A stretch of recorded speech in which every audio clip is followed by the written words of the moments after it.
And now it's Boomer Life. Lifestyle ideas designed to make your life more engaging, meaningful, and complete. Celebrating the baby boomer generation. This is Boomer Life. Thank you so much for joining us today on Boomer Life on AM 650. I'm your host, Simone Graywell. Today we've been talking about addiction. If you or someone you know is struggling with addiction or dependency issues, we have guests in studio from LDR Holistic Wellness Center, and we've been talking about the faces of addiction and recovery. Joining us in studio is John Patterson, who's the Director of Human Relations. We also have Carl Pauls, the Program Director, and Claire Succi, who is a clinical counselor. Now, we talked a little to Claire about her past and her story, and now we'll hear from Carl. Now, Carl, give us a little bit of information on your background. Sure. Thank you. I'm a latecomer to this field. Before I came to this field, I spent 30 years in the grain industry in this country. It was a business where we worked hard and we played hard. And it eventually caught up with me. But very successful, became vice president, general manager of a international trading organization. And when I got sober, suddenly my dreams came into reality for the first time. And it was interesting. I always challenged my kids, my children, that Jack Johnson song, "Don't let your dreams be dreams." So Dad had to put his money where his mouth is, and I always had this dream. I wanted to work with adolescents in addiction. I'd done a lot of volunteer work already, and it all came together. 2001, I did an undergraduate degree in conflict resolution, and was fortunate to do a master's in addictions counseling at Hazelden in Minneapolis, and was able to work with adolescents at their treatment center in West Minneapolis. But I knew I always wanted to come back to Canada, and ended up on the island working at a treatment center and then being in private practice. And I'm now in my third week with LDR, and I think the biggest eye-opener for me in the last 3 weeks is, even though I was in private practice, I realized how much I missed working with the patients and the families, and I'm really happy to be back in it working full-time again. So. And what brought you into recovery, Carl? January 7th, 1992, I was very successful, getting a bonus every year, making lots of money, and my boss flew in from Minneapolis and sat across the desk from me and said, "Carl, you got a drinking problem."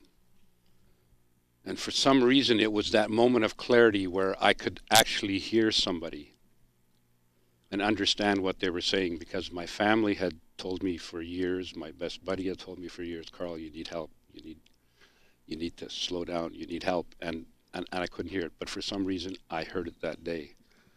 And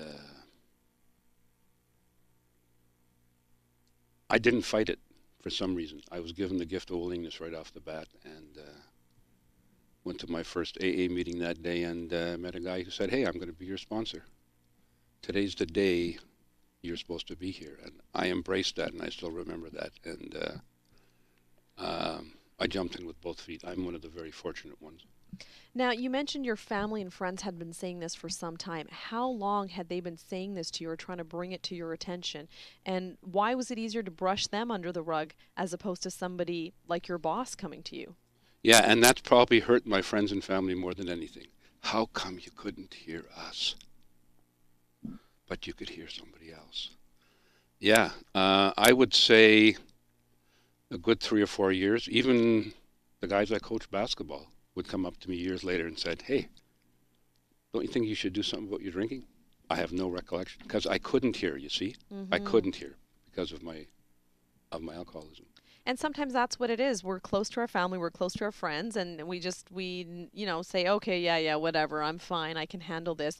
But it's taking that outsider who brings a different perspective. And also, was there a sense of a bit of embarrassment for you when it was your boss and not a family member saying this to you? Did you feel, we've mentioned that sometimes addicts feel a level of shame or guilt. Did you feel any of that when it was your boss saying this to you as opposed to, a good friend? No, sometimes we need a consequence, and the consequence was losing a six-figure salary Hmm. and not living the life that I was living, expense account, et cetera, right? All the free booze, et cetera. That, and suddenly having to lose that lifestyle, that's what hit me. But no, not because alcoholics are so self-centered, they don't see what's happening and how they're hurting those around them. So that's what it took. It was more losing your job at that Exactly. point Yeah. where you said, okay, Yeah. that's it. I'm going to do this. So, what do you think are some of the challenges for people who are trying to get sober? What are some of the challenges for people trying to get sober? What was your biggest challenge? Uh, I guess my biggest challenge was uh, I was in a hurry to make everything right, and I had to slow down. Um, I wanted to make my amends, fix things up. My biggest challenge was to realize the amend to my family had to be a lifelong amend. Hmm. It wasn't because I'm sorry doesn't cut it anymore, you see? It doesn't mean anything anymore. And as difficult as that was to accept, it's been my biggest benefit. If you're just joining us, this is Boomer Life on AM 650 with Simone Grewal. Today we are talking about addiction. If you or someone you know is struggling with addiction or dependency issues, in studio with us, guests from LDR Holistic Wellness Center, we have John Patterson, who's the Director of Human Relations, Carl Pauls, who's the Program Director, and Claire Succi, who is a clinical counselor, online at holisticdrugrehab.org. Now, Carl, you're sharing your story with us, and what are some of the benefits you think you received from sobriety? Because you were living this amazing life, like you said, very successful, and you were doing it when you were going through this addiction. But now that you're not, you're living a sober life, what are some of the benefits? I think the one of the benefits is one of them is personal. Um, I didn't have to cope anymore. I didn't have to struggle anymore. I have moved from daily struggles to daily victories. And that's been an exciting way to live. And living in that positive world, I've embraced the challenges that have come my way. And like I said earlier, I put my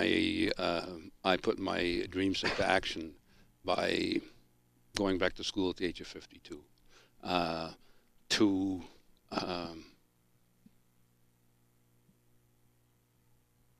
live my passions. And that's what being sober does, because you get in touch with your emotions again. Um, I have a relationship with my children that I could never have imagined. Uh, and it's only because I'm sober. Um, I still got a lot of work to do at home with my wife Bev, but um, even after 42 years married, you know what? It can get better. Hmm. You bet. And what surprised you the most about living sober? What's the biggest? I guess it isn't about me so much as the miracles I've seen in the Fellowship of Alcoholics Anonymous, the miracles I've seen in treatment, where the average person would say, this person is hopeless. And then I see the miracle happen. And not only does the addict and the alcoholic suddenly embrace a new way of living, but how it affects the family. And it's always so exciting to see how excited the family are about living in this new and environment. And it's really exciting. You know, Claire talked about celebrating another milestone in her recovery, and the really neat part is to see the people around her that are really excited about what's happened to her. And time again, John, you know, when we do these shows, we talk about this.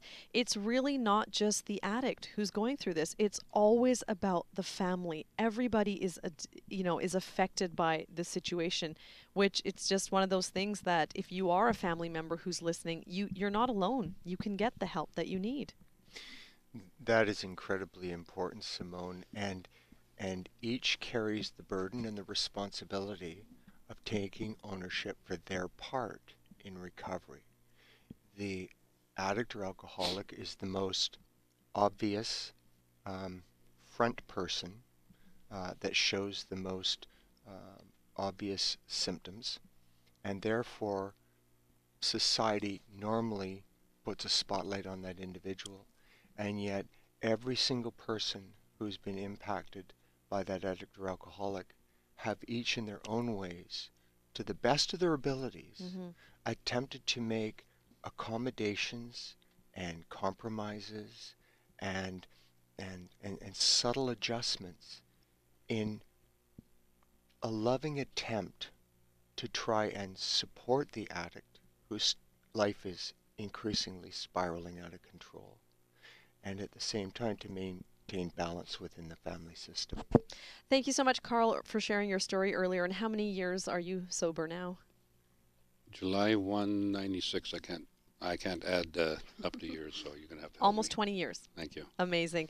If you're with us, this is Boomer Life on AM 650, and we are, of course, talking about addiction. Stay with us. When we come back, we're going to talk about addiction and how it's a disease and how recovery is a choice, right here on Boomer Life on AM 650. It's all about the baby boomer lifestyle. Boomer Life on AM 650.